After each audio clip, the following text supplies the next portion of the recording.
Megawati Soekarnoputri satu-satunya wakil presiden Republik Indonesia yang melakukan kudeta sipil terhadap almarhum Presiden Gus Dur. Ia menggulingkan kekuasaan dengan alasan yang dibuat-buat, padahal sudah jelas rakyat menginginkan Gus Dur memimpin bangsa Indonesia. Selama kepemimpinan Megawati, banyak kemunduran yang kita rasakan, seperti menjual perusahaan Indosat yang waktu itu sangat menguntungkan, melepaskan 3 pulau yang kita miliki yaitu Nipah, Sipadan, dan Ligitan yang sangat kaya dengan minyak mentah. Kemudian menjual murah gas alam blok tangguh di Papua Barat ke Cina yang menyebabkan negara rugi 500 triliun rupiah setiap tahunnya. Skandal besar Megawati lainnya yaitu menghapus hutang BLBI. Megawati bersama kabinet mengeluarkan surat keterangan lunas dari hutang yang dimiliki Syamsul Nursalim. Syamsul Nursalim sendiri adalah konglomerat Indonesia yang masuk 50 orang terkaya di Indonesia. Megawati layak dicatat dalam sejarah sebagai orang yang menjabat presiden tanpa dipilih, sehingga merugikan seluruh rakyat. Wow, seru nih netizen.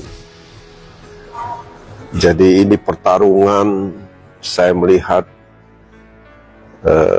tadinya Jokowi vs Megawati, berubah loh menjadi Megawati CS dan kawan-kawan melawan pemerintahan Prabowo dan Jokowi.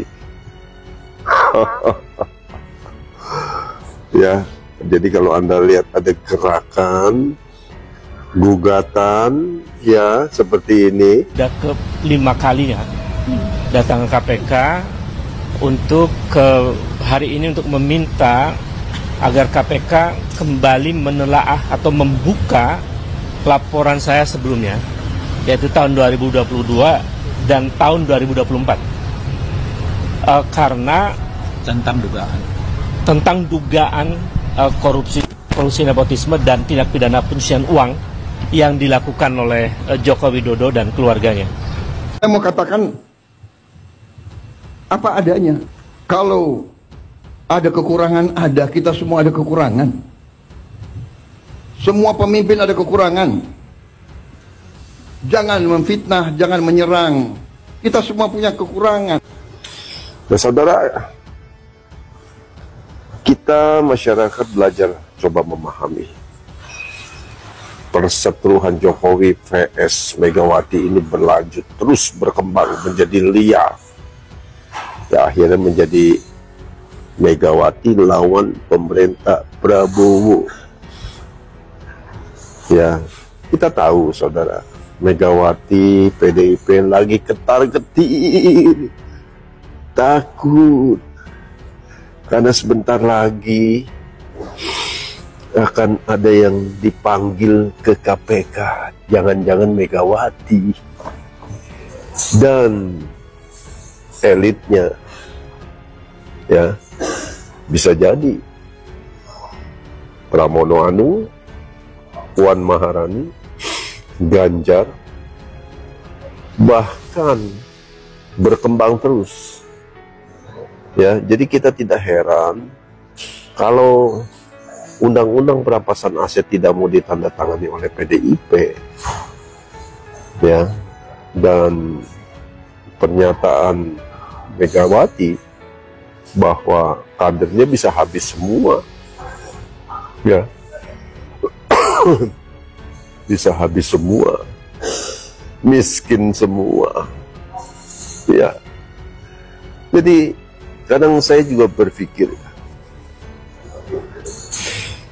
ketika muncul isu pengalihan, ada gugatan ke KPK Pak Jokowi, ya, saya ingin komentar buat kalian yang menggugat Pak Jokowi, karena kalian ini kan ya pengamat politik, ya kan, bahkan praktisi hukum. Saya mau tanya,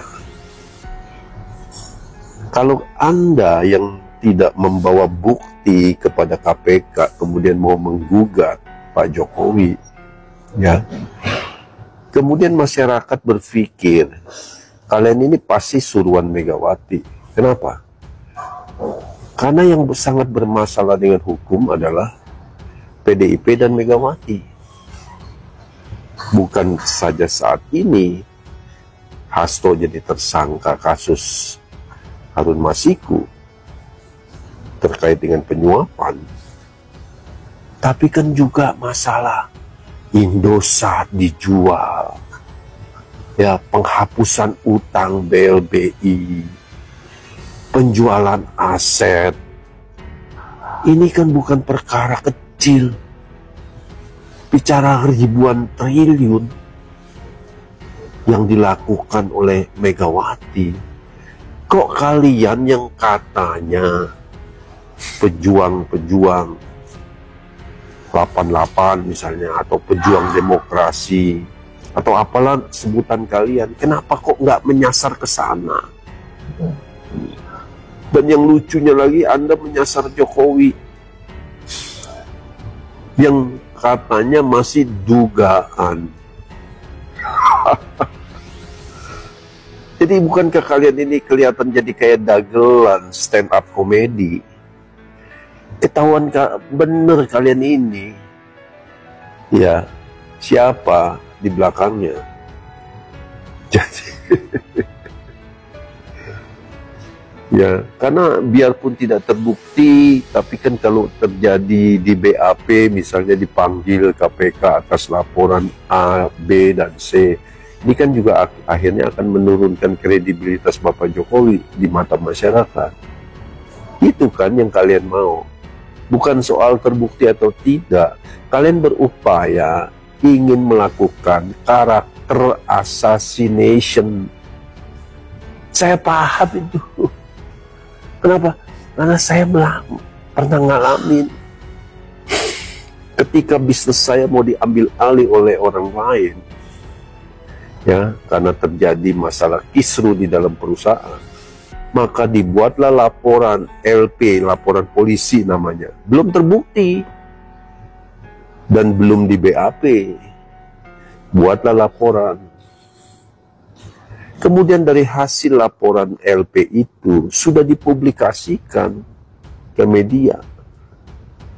Dan ketika saya waktu itu di BAP, ya sudah jelas lah. Lucu. Jadi pertanyaannya saya bilang, apakah Anda sebagai penyidik sudah melakukan BAP kepada pelapor?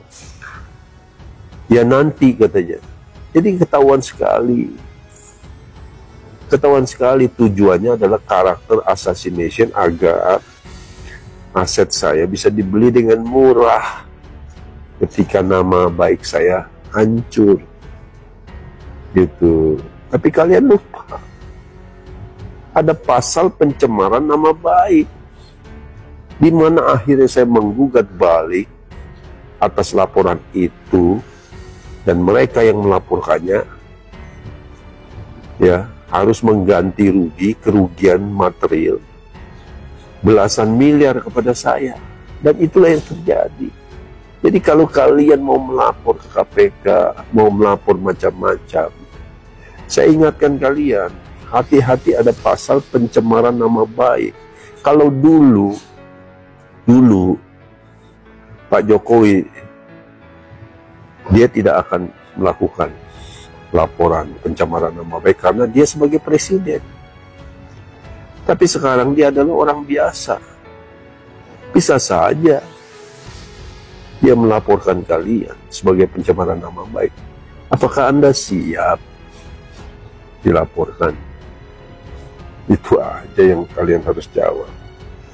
Jadi sudahlah, masyarakat sekarang kita sudah tahu ya, netizen, ini adalah perseteruan Jokowi versus Megawati yang berkembang menjadi Megawati versus pemerintahan Prabowo dan Jokowi. Sekarang pertanyaan saya, kita bertanya semuanya, kira-kira siapa yang menang ya? Kira-kira siapa yang menang ya?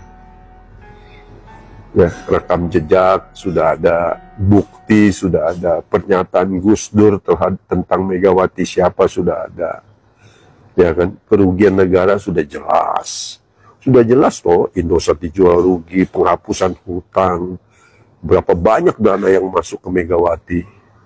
Kenapa kalian tidak melaporkannya? Kenapa bahkan melaporkan tentang Jokowi yang bahkan nggak punya bukti-bukti? Begitu, ya, gitu. Kami ini, ya, pendukung Pak Jokowi siap. Kalau kalian baser, berani-beranian, saya lebih dari siap untuk menghadapi kalian. Ya, oke, God bless you.